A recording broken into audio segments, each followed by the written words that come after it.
Hey BookTube, let's talk about some nonfiction.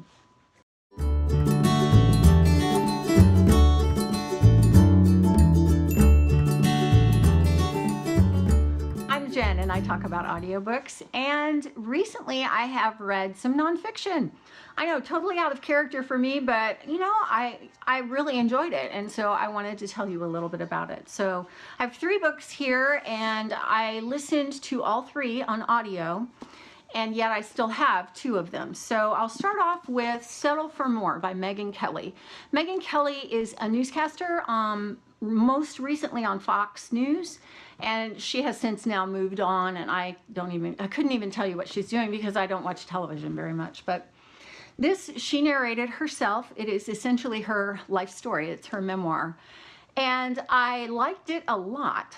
It was not my favorite of these 3 books that I've read. In fact, it was probably my least favorite, but that's not really saying that it's not a fantastic book. It really is. I ended up rating it 4 stars.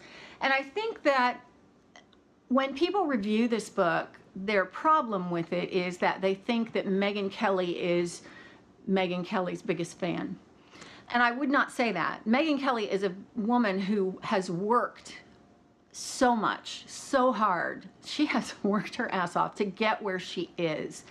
She values that. She comes from a staunch Irish family, and she has fought for a lot of what she has now. She's a very happy person now, and I think that this is really a case where she has earned that. This goes through several periods in her life. The narration is excellent because she's talking about her life. And I really did enjoy it a lot. And it's not very long. It's about a 300-page book, something like that. And so, yeah, I ended up giving it 4 stars. The Magnolia Story is by Chip and Joanna Gaines.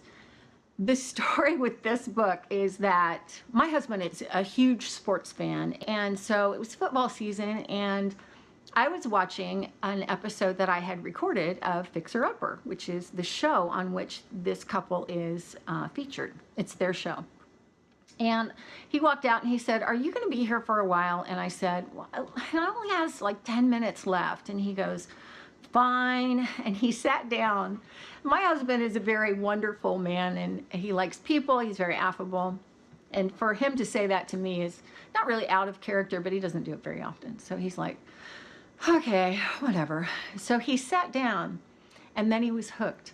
He got, he started watching. Within the first 5 minutes or so, he said, "I like this show." And he likes it because Chip Gaines is so goofy. And so now he tapes this show. He records it on the DVR every week. And he'll walk in the door and go, "Hey, new Fixer Upper on tonight." And we are kind of catching up with all of the old episodes that we didn't see. And so it's just hilarious the way that he got so hooked. Well, that's why he got me this book for Christmas. So this is not a very long book. They have 4 children, and they own a construction company, basically. And now it's, of course, expanded into this kind of, I don't know, what would you say, empire of all kinds of things in Waco, Texas. And she's a designer. He is he builds stuff.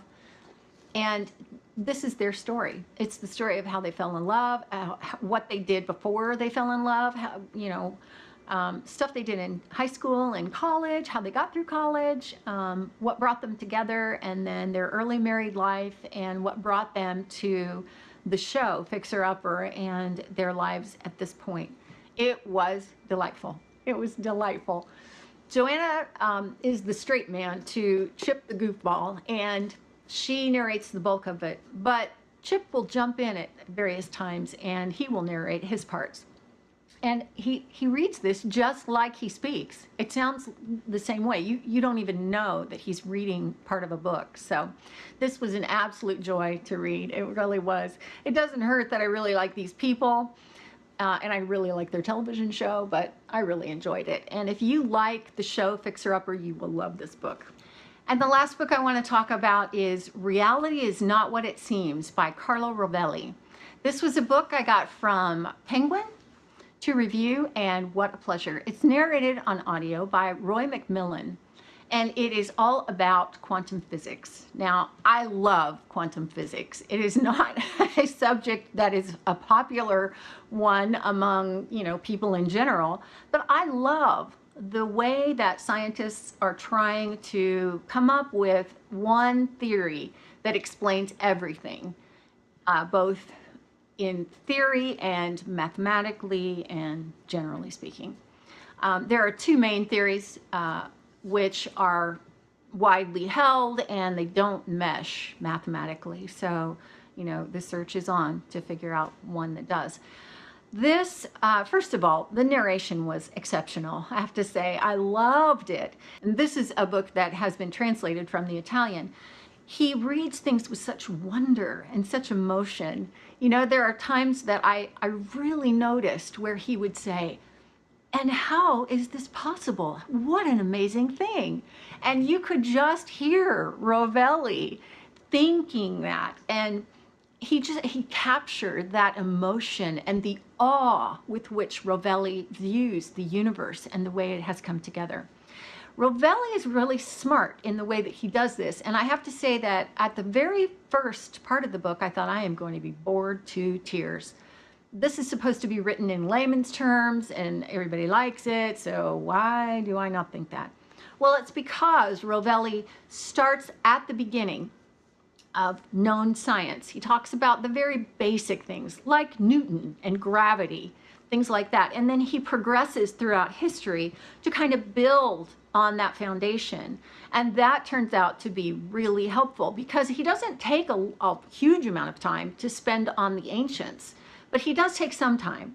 And even, Greek philosophy, back to that time when they were just making observations about the world in general. And so he takes you through slowly and gets you up to present day. Obviously, some of the most interesting stuff to me was in the time of Albert Einstein, because Albert Einstein made some absolutely revolutionary discoveries within the world of physics. And I've read his biography and I loved it. So that really got interesting. And then to get beyond that and to talk about what they're looking at today, where they are today with quantum physics, the kinds of things that they're considering and what's going on in general. I loved that. Now, I'm not going to sit here and try and explain and spit back to you everything that's in the book because I can't do that. I understood it at the time. I've gone back and read it again and I understood it again, but for me to be able to spit that back to you would not make any sense. And I don't think I would do it very well. What I can tell you is that if you like science and you like quantum physics, you'll love this book. This book is just really, it just really impressed me. It wasn't just the subject matter, but it was the way in which the subject matter was presented, not only in the writing, but also in the narration. The narration, I think, really made this book for me. And I cannot recommend it highly enough, especially if you are a fan of that kind of thing. So those are 3 of the nonfiction books that I've read this year. If you've read any of them, especially that last one, I would love to know your thoughts. And I don't know if I'll be picking up any more nonfiction this year. I might not. I don't think I did last year because it's not really a genre that I gravitate toward, but I really did enjoy these 3 books. And so maybe that's, an indication that I should probably pick up more of them.